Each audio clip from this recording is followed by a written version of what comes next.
House Atreides is a pillar of Dune's Imperium, a noble family that can trace its lineage from the earliest days of Galactic Empire to the final days at the end of the universe.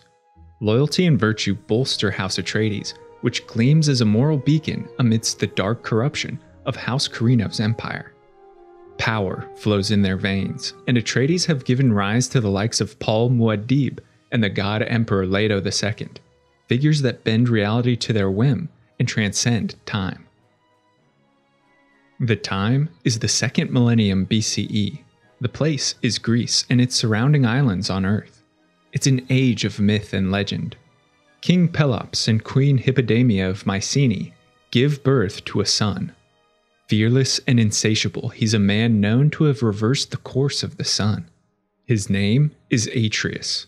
Both he and his son Agamemnon feature heavily in the oral traditions of ancient Greece, and it's here where House Atreides' origins are born. The name Atreides has patronymic roots, suggesting that they are the descendants of Atreus, Agamemnon, and other inspired heroes. But history is subjective, in the Dune universe perhaps more than our own, and many stories detail the supposed rise of House Atreides, the truth of each a little wanting. The original Dune series sheds little on the Atreides' early days, but family myth claims they were nobles of ancient Greece. In fact, Duke Leto is often described as having an olive complexion and dark hair with gray eyes, suggesting possible Mediterranean ancestry. His first name, Leto, just like his house name, is derived from Greek myth.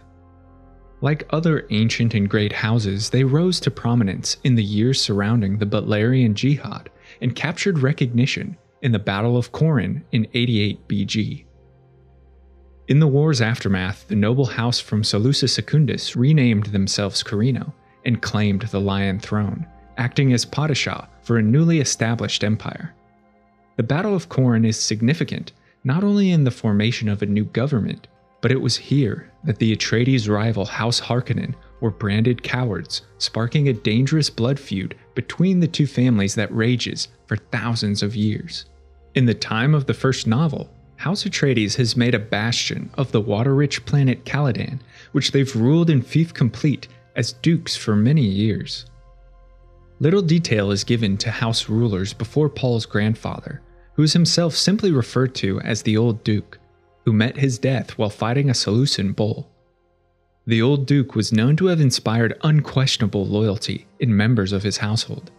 He recruited both Thufir Hawat, the Atreides Mentat Master of Assassins, as well as the Sword Master Duncan Idaho. Many references are made to Paul's resemblance in appearance and bearing to the Old Duke. Paul's father Leto, meanwhile, is overshadowed in history by the looming figure of his son. He was a man snared by destiny, a man of surpassing warmth and surprising coldness. But given that Paul's father Leto is only the 20th Duke of Caladan, while his contemporary, Shaddam IV, is the 81st Padishah Emperor, there seems to have been significant time the family spent administering other imperial worlds. Such history is catalogued by the Dune Encyclopedia, which differs from original Dune canon in many respects. The encyclopedia recounts that the Battle of Corin was waged between Sheosit Kostin, the ambitious ruler of Seleucus Secundus, and his allies against the forces of the Landsraad Council. Demetrios Atreides, a minor ship captain, brought glory for himself and victory for Sheosit with his actions during the battle. His valor ennobled Demetrios, and after ascending to the imperial throne, Sheosit made the Atreides Baron Tantalos. Raised from obscurity, House Atreides solidified their dynasty as rulers of Tantalos. Interestingly, in classical Greek mythology, the House of Atreus begins with Tantalus, son of Zeus and Pluto. The first several centuries of the Carino Imperium, however, were marked by tumult and discord. Family branches within House Carino struggled against one another to consolidate true authority, and smaller families within the Landsraad used the general lawlessness of the Protean government to seize power. Some offered support to Carino branches, planning to leverage favors from their hopeful ruler. Others created their own opportunities, and gathered influence through conquest or diplomacy. House Atreides remained steadfast to the ruling main line of House Carino through various intrigues. Carino compensated them handsomely, arranging marriages between the noble families, thus uniting through blood Atreides to the line of emperors. Not only that, but many titles and lands were lavished upon them, such as Counts of Husac Norn, Chalcedony, and most significantly, Dukes of Caladan. Paulos XVI Atreides oversaw the construction of Castle Caladan and moved Atreides' court to the planet, where they ruled for many centuries. As the Falfaluchus system of feudal government coalesced in the Imperium, Atreides stamped their name as a great house and significant member of the Landsraad League. The expanded Dune, often taken with a grain of salt for devoted fans of the original novels, elaborates on the Battle of Corran, the Butlerian Jihad, and the birth of notable houses, including that of the Atreides. During mankind's war against thinking machines, the super-AI Omnius ruled as Evermind over the machine-dominated, synchronized empire, after usurping power from the 20 Titans. The Titans were once humans who had relinquished their weak bodies and become machine hybrids, known as Cymex, that had in their own day overthrown the old empire and established hegemony. Though Omnius defeated the Titans, it spared their lives, but demanded obedience. Humans within the synchronized empire lived either as slaves called Hrethgir, or as indoctrinated servants called trustees. The fearsome Titan leader, Agamemnon, sired many children, including a particularly cunning and charismatic trustee named Vorian. Vorian admired his father and wished for himself to become a Cymek. He worked tirelessly for the thinking machines, and though blessed with advancement, was ultimately denied his desire. While serving on Earth, Vorian came into contact with Serena Butler, a member of the Free Humans and League of Nobles. Their relationship blossomed, and Serena's words disabused Vorian of his previous loyalties. He began to question Omnius, thinking machines, and the righteousness of his own family. When the Battle of Earth and Butlerian Jihad fanned the smoldering embers of war, Vorian betrayed his thinking machine masters and escaped with Serena Butler. It's here that he pledged loyalty to the League of Nobles, became a man reborn, and named himself Vorian Atreides, becoming the house's progenitor. Again, we see the Atreides' ties to Greek mythology, as Vorian's father Agamemnon shares a name with the mythological son of Mycenaean king Atreus. With first-hand knowledge of thinking machine tactics, Vorian proved indispensable during the war against Omnius. His military guile eventually earned him the title of Supreme Commander of the League's military. The expanded Dune contradicts other sources in stating the Battle of Corran was the ultimate battle against Omnius' synchronized empire, rather than one fought between humans. But even with this separation, Atreides again appear as heroes. When Omnius used 2 million slaves as human shields to prevent a League attack on Corran, Vorian pressed for an advance and deemed it a necessary sacrifice. Abalud Harkonnen, a high-ranking officer, was horrified and disobeyed direct orders to advance. This earned him exile, shame, and planted the seed for the Atreides-Harkonnen blood feud. After humankind achieved victory over Omnius and House Carino established a new empire, Vorian's descendants founded House Atreides in his honor, and to combat the political rise of House Harkonnen. The Dukes of House Atreides take as their symbol the hawk, its image emblazoned on their standards, and they embody many of its aspects. In heraldry, the hawk is a venerable creature of majesty and power. Like the Atreides, it commands respect and is fierce in battle. By the time of Leto and Paul, their house commands a formidable military that's been trained to contend even with House Carino's infamous Sardaukar soldiers. The hawk also represents the wild, sometimes reckless nature of many Atreides nobles who are people of action that pursue a goal with single-mindedness and open intent rather than stalk in the shadows. Atreides dukes make their will known. They are open, deferent, and charismatic, which earned Leto many allies within the Landsraad League.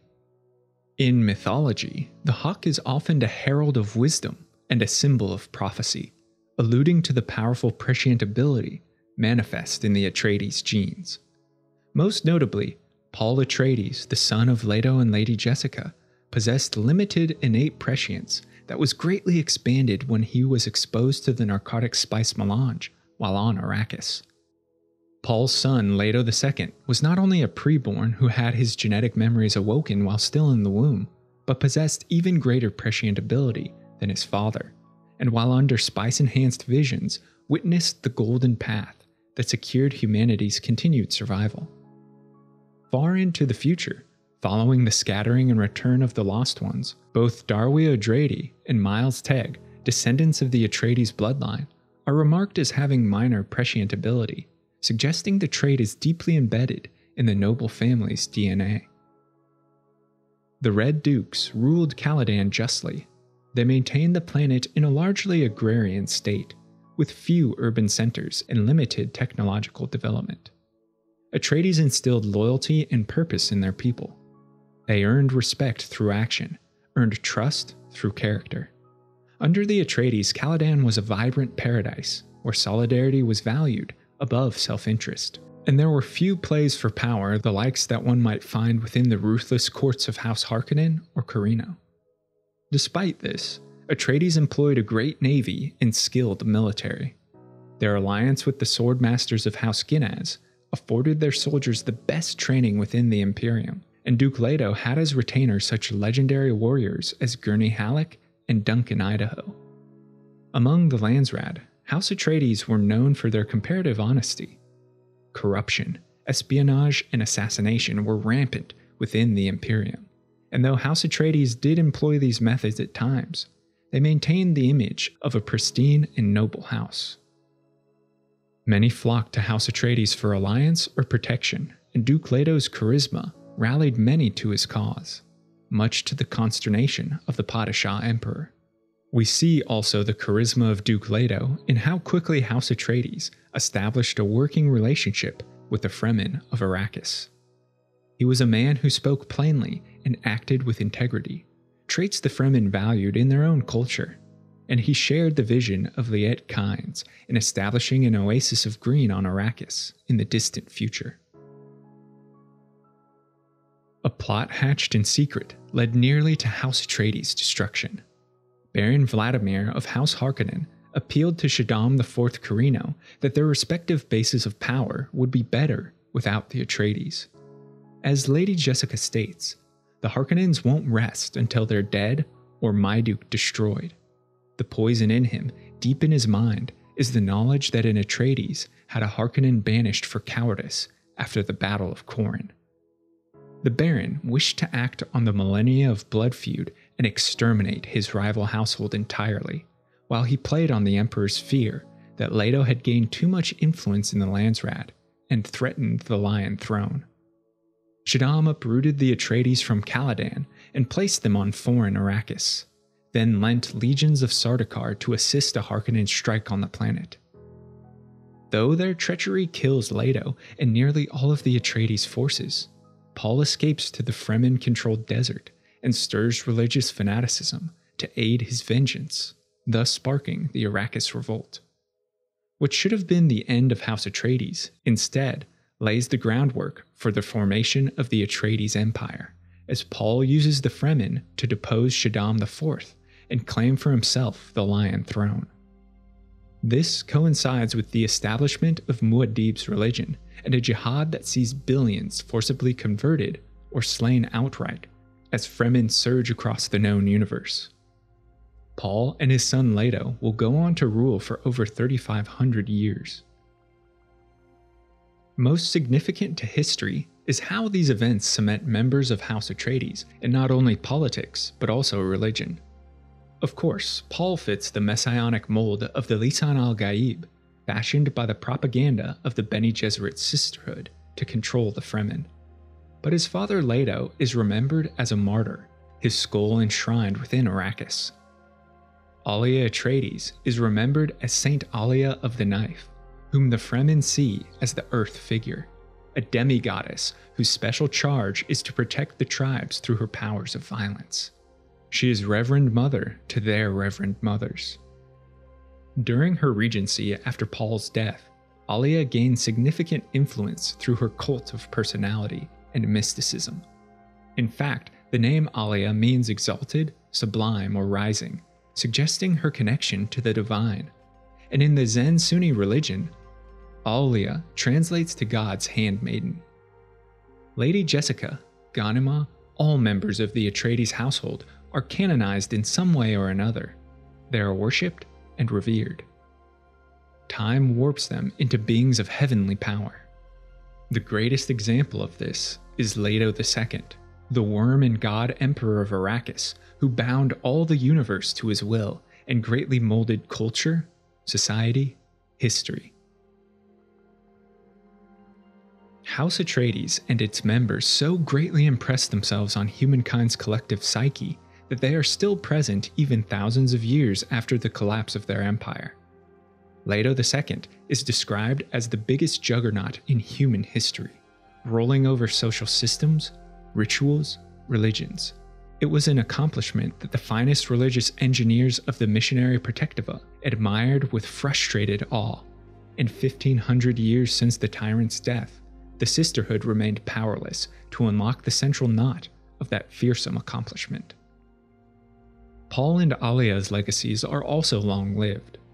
In the waning days of Leto's empire, a cult of Alia still practices her faith and spreads her ideals, while Paul, alongside Lady Jessica and Leto II, form the holy triumvirate of the Church of the Divided God that rules Arrakis, now named Arrakis.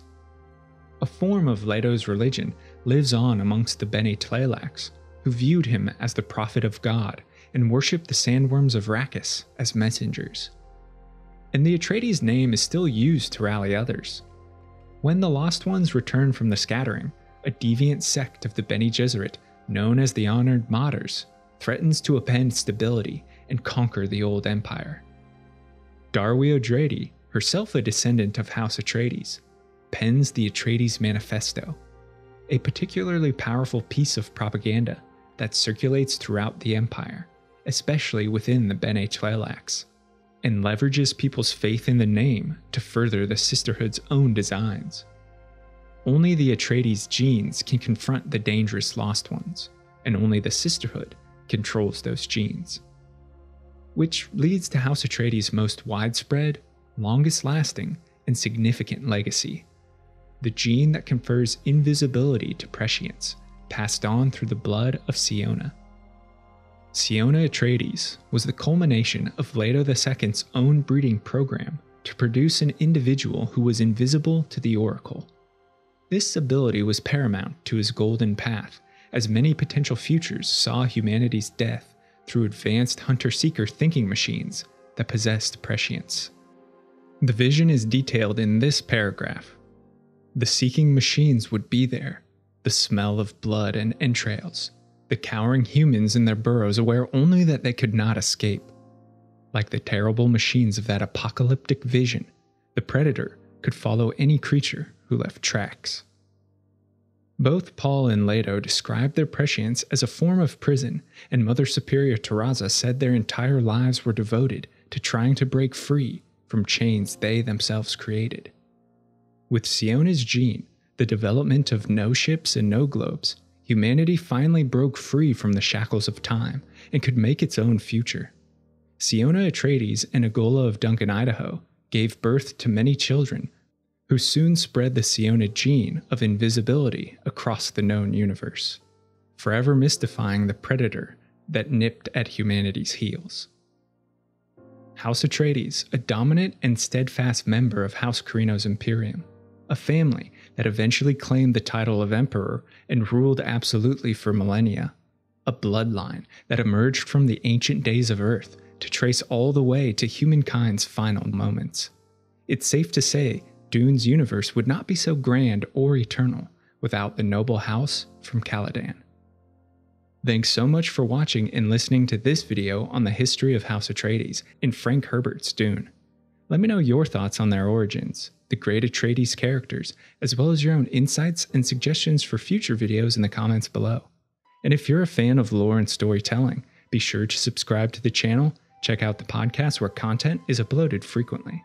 I want to thank my amazing supporters over on Patreon who make all of this possible, and I couldn't do it without their fantastic support. If you'd like to become a lore luminary for access to me, a great community, written scripts, and early video drops, head to patreon.com/thelorebrarians to learn more. Until next time, go forth and explore the lore.